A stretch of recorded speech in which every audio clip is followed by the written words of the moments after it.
Now, Kickback Demon Hunters was a sort of out-of-pocket idea that really nobody really sure this is a good idea, bad idea. Even the cartoon community, when they actually announced it and showed the trailer, a lot of people wasn't sure if was generally a good idea because it was very experimental. If you don't know what I'm talking about, animated films or films in general, the most experimental you really are, the less promotion or less people want to see because it's just so weird and out of pocket.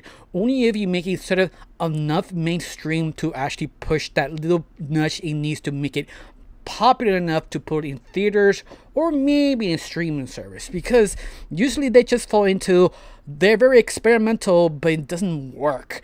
But you have films like, for example, Lilo and Stitch, that is very beloved, but explain to me or trying to tell what the story, you realize this movie is very weird and out of pocket, that it's sort of hard to believe this was super popular till you see the film. Oh my god, this is actually really good.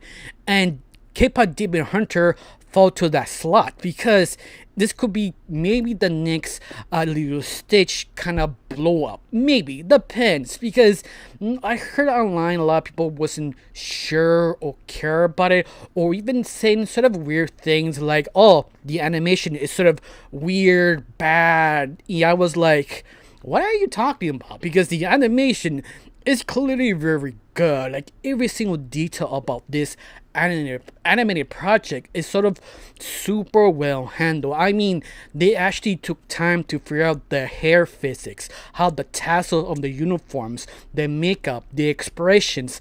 It took a lot of time and patience to develop little things here and there to really stand out of every little bit of this, like little kind of expressions to help the characters understand who they are.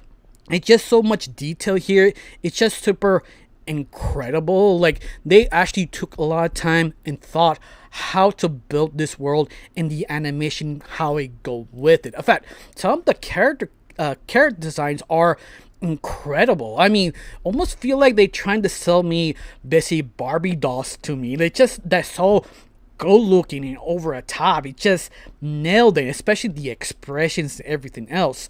No, the whole story is not much to say. The title says it all. They K-pop and they're also demon hunters, and then take this sort of evil overlord of the other side of the underworld that they need to stop, and they're sort of kind of like a small team or organization who stops them every single generation. Like the next generation take their place and they stops them.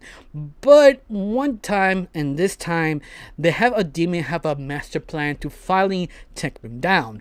Why not be them their own game, being like, okay, you be a girl band, let's make our own boy band, counter them, and let this whole scene fall to the pieces. Let's see what we can do. Maybe you can make this work in a way. And that's sort of the whole idea. It's sort of like a very weird Buffy and Banzai Slayer kind of way they wrote it in a way with K-pop music, because this is also a musical. It all blend this sort of weird way that if I explain it, if I explain it right now, you think I'm completely crazy because it's just so wild, over the top, and it sounds, it shouldn't work, but it does. Like especially the three main leads. If I remember the name correctly, the main lead is Ruby. What's the other? I can't remember the other two.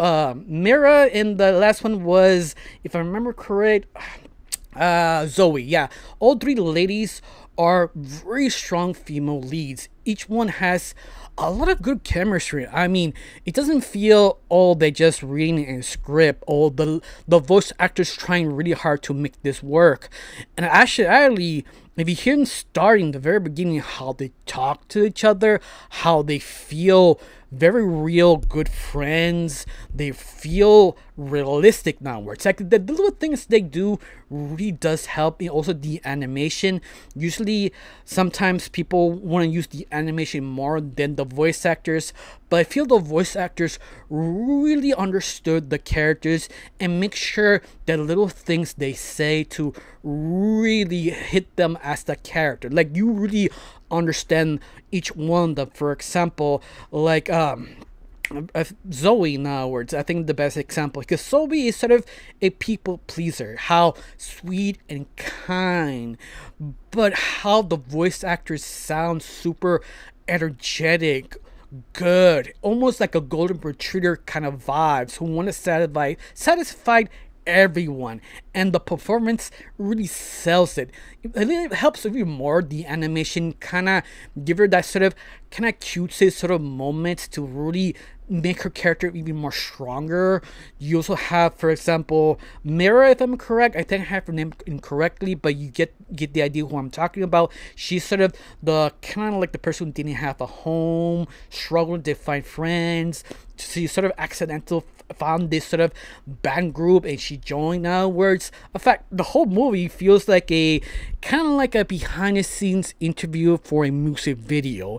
They're done in a very clever ways, and they do this like through all the film. You have very clever moments of kind of creativity that you weren't sure could it work. It could be very feel pretentious, but it never does. That's the interesting part.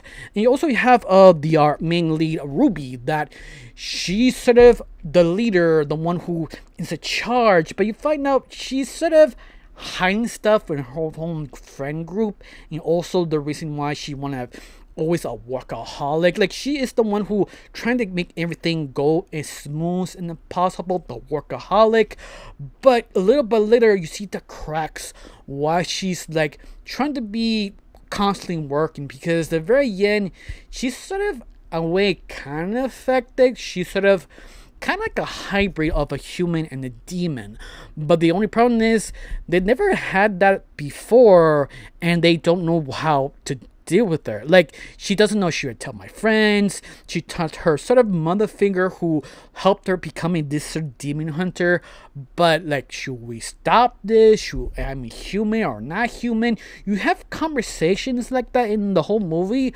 but it's sort of a little bit here but not fully focused. If they do, they did it sort of like a musical approach. They made it sort of a music song, basically showing her emotions, how she feels. And this will meant sort of kind of a little bit of the beginning. It sort of is a musical. It's really sells that. Like every time they want to feel something or say something, they don't fully explain it. It did it sort of a musical take, and it's kind of weird, but it works. Like everything here works super well, especially the relationship of three girls, and the reason why they kind of do it. It's sort of it's sort of a job they do. They don't go in a deep detail. It's just sort of generations of generations doing this, but never fully realizing how the demons sort of feel or how they become sort of demons.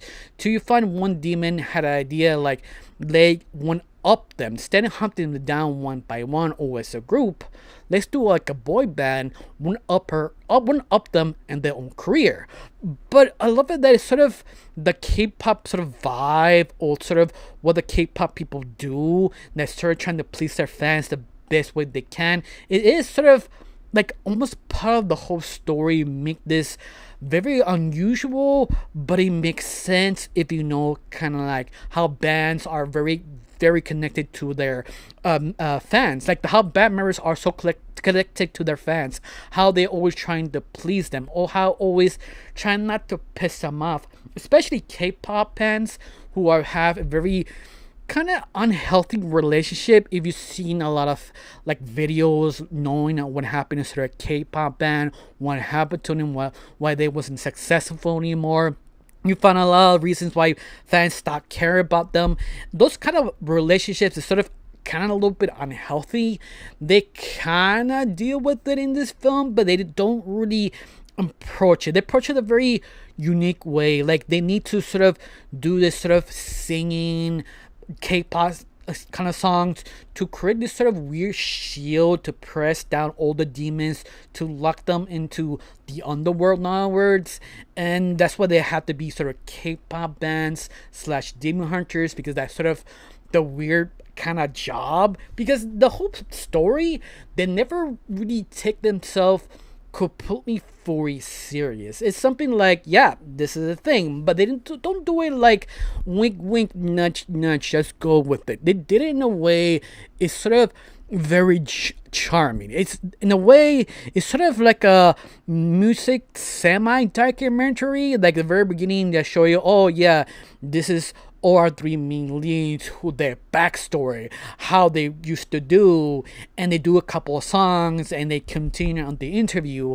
But they cut off that idea like on the very beginning, just to give you their world point of view, why they doing this, and after that how to deal with the sort of demons, and sort of this new idea how this new threat is changing their tactics to take them down. Like this whole film is just fun but never annoying, because this is one of the biggest issues with sort of experimental films, is that you can have a really fun take, but sometimes it doesn't deliver how you want it to. Sometimes it leads to too silly, not to take serious, or too serious, the silliness sort of takes away of the drama, in other words. And that's sort of the struggle, this type of very out-of-pocket ideas.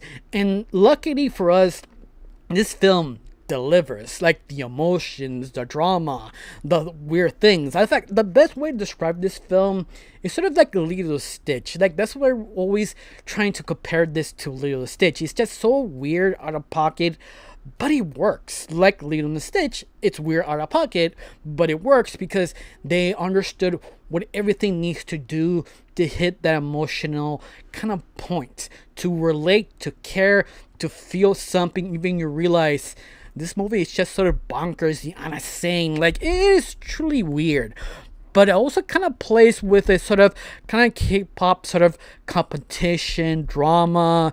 Should I tell them? Should I not tell them? Trying to be popular, trying not to lose their fans with new competition, but using sort of like a demon slash hunter kind of relationship, kind of weird idea, but also including all the fans, like how excessive they are in shipping off some of the singers with other singers. Like I never met this person, only met this person only in like maybe sort of conventions, and we just talk for a few seconds and now everybody ship us.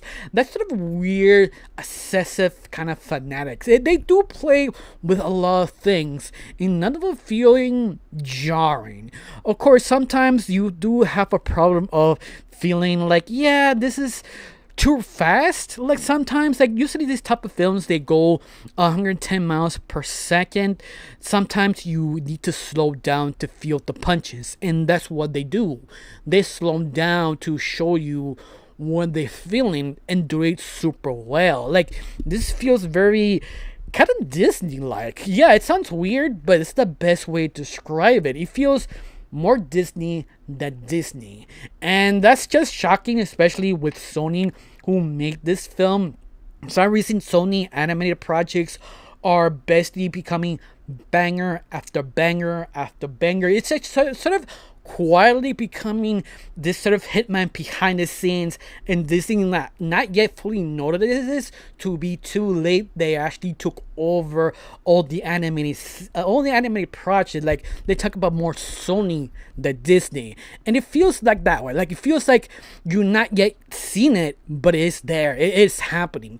But once more, I have to say, not that much, because it is a great film. In fact, everything I said, not even a spoiler. You have to really see it, because anything I talk about, you have to see it yourself, because it's hard to describe. You have to see this sort of very creative, very fun, very out there, almost hammy, but yet very endearing way of telling this story. It's sort of hard to explain. You need to see it. I don't know you, how you felt about it. You like it, you not? Tell me down below. Let me know. I got nothing else to say. Just thank you for watching. Don't forget to subscribe and have a wonderful day. Bye.